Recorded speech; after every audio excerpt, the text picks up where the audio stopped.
So student, last motor in your fractional kilowatt motors is your universal motor. Universal motor जैसा कि नाम itself says, universal means ये दोनों AC और DC supply पे run करती हैं. It's a special type of motor designed to run either on DC और single phase AC. They are generally series wound. Series wound कौन से होते हैं? आपने पढ़ा, हमने डीसी में पढ़ा था. सीरीज वाउंड मीन्स आपके जो आर्मेचर और फील्ड वाइंडिंग है वो दोनों सीरीज में रहती हैं.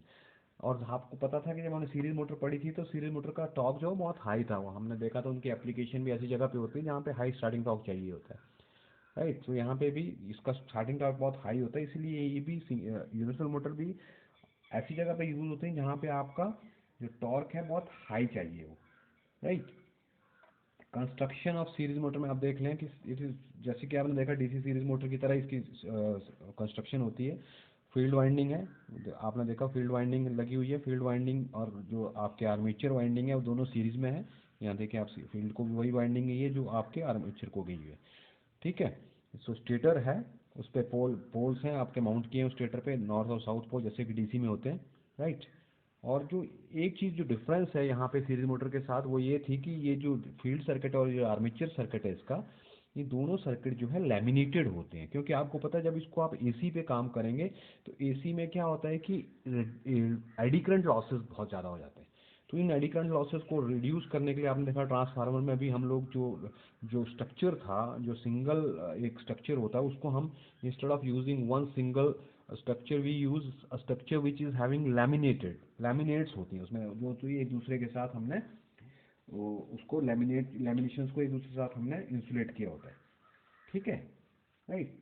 सो ये आपके अब वर्किंग जो है, इसकी वर्किंग क्या है, देखो वर्किंग समझ लेते हैं.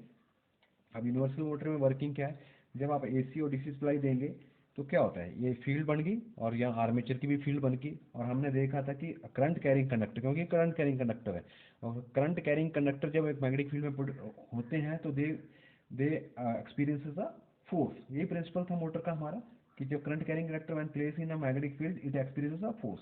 तो ये कि जो मैकेनिकल फोर्स है इस वजह से ये रोटर जो है ये स्टार्ट हो जाता है, राइट. और जो इसकी डायरेक्शन है, the direction of this rotation can be given by Fleming's left hand rule, right. तो direction can be direction of rotation by Fleming's left hand rule, right. यहाँ से आप डायरेक्शन दे सकते हैं, राइट. लेकिन जब आप देखो, अब जब इसको हम एसी देंगे तो एसी में क्या होगा, स्टिल यूनिडायरेक्शनल टॉर्क कैसे मिलेगा? क्योंकि क्या हो रहा है, जब आपने इसको एसी सप्लाई दी, ठीक है, तो आर्मेचर वाइंडिंग और फील्ड वाइंडिंग दोनों दोनों सीरीज में कनेक्टेड है, right. They have same phase. तो जब पोलैरिटी, जब फील्ड में पोलैरिटी पॉजिटिव होगी तो आर्मेचर में भी वही पोलैरिटी होगी, और जब फील्ड में नेगेटिव पोलैरिटी होगी तो आर्मेचर में वही नेगेटिव पोलैरिटी होगी. इसका मतलब डायरेक्शन जो मैग्नेटिक फील्ड जो बन रही है वो आर्मेचर करंट की, और जो डायरेक्शन आर्मे वो भी वैसे ही रिवर्स हो रही जैसे फील्ड की हो रही है, राइट. लाइक दिस रिवर्स मतलब ये इस तरह से. तो ये जब जब हमारा फील्ड में पॉजिटिव है तो आर्मेचर में पॉजिटिव है, जब आप फील्ड में नेगेटिव तो आर्मेचर में. तो जब दोनों इकट्ठे रिवर्स हो रहे हैं, इसीलिए क्या हो रहा है कि आपका जो टॉर्क है वो एक यूनिडायरेक्शनल रह जाता है. आपके जो फोर्स एक्सपीरियंस कर रहा है आर्मेचर कंडक्टर वो सेम डायरेक्शन में करेगा, राइट. अगर आपने इसकी डायरेक्शन को रिवर्स करना हो तो आप फील्ड के टर्मिनल्स को चेंज कर सकते हैं, ठीक है जी. अगर इसकी आप कैरेक्टरिस्टिक्स बनाना चाहें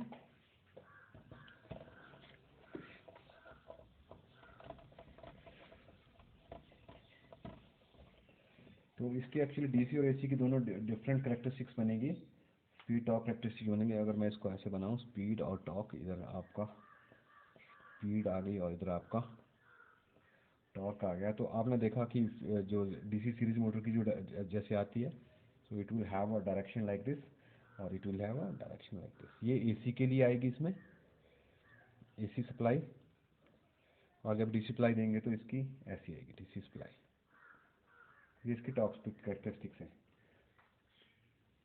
ठीक है. Now what are the advantages you can, इसके एडवांटेजेस आप देख सकते हो. स्मॉल इन साइज, छोटी होंगी साइज में, लेस एक्सपेंसिव, ठीक है. हाई स्पीड,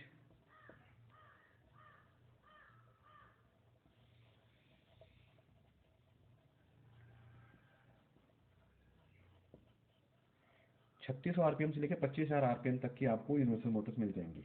ठीक है, high torque and high power output. So these are basically the various advantages। ठीक है, अब disadvantages, naturally disadvantages,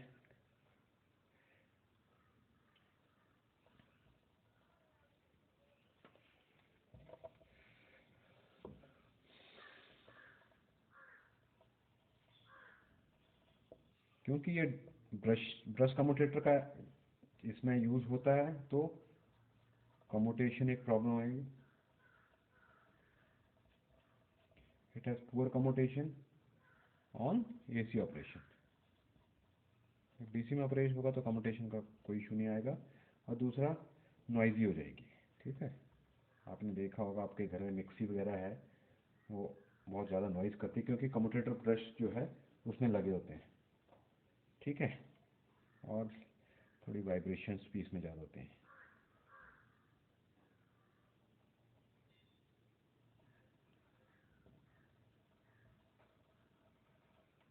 Right, so these are the advantages and disadvantages. So if we go for its,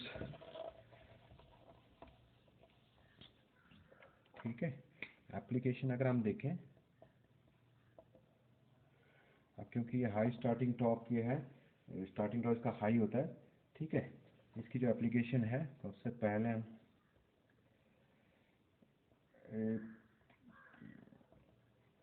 appliances like vacuum cleaner,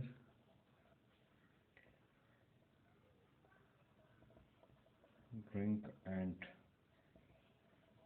food mixtures, आपकी mixie हो गई। ठीक है, domestic swing machine, सिलाई machine जिसको हम बोलते हैं।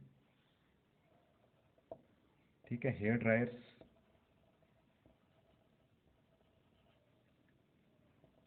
यहाँ सब इसके एप्लीकेशन हाई स्टार्टिंग टॉप की वजह से। ठीक है, पोर्टेबल ड्रिल्स,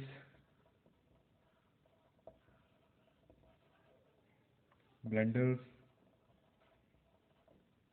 ठीक है, टॉयज, हैंड टूल्स,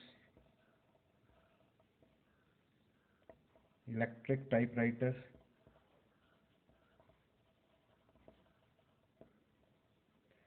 शेवर।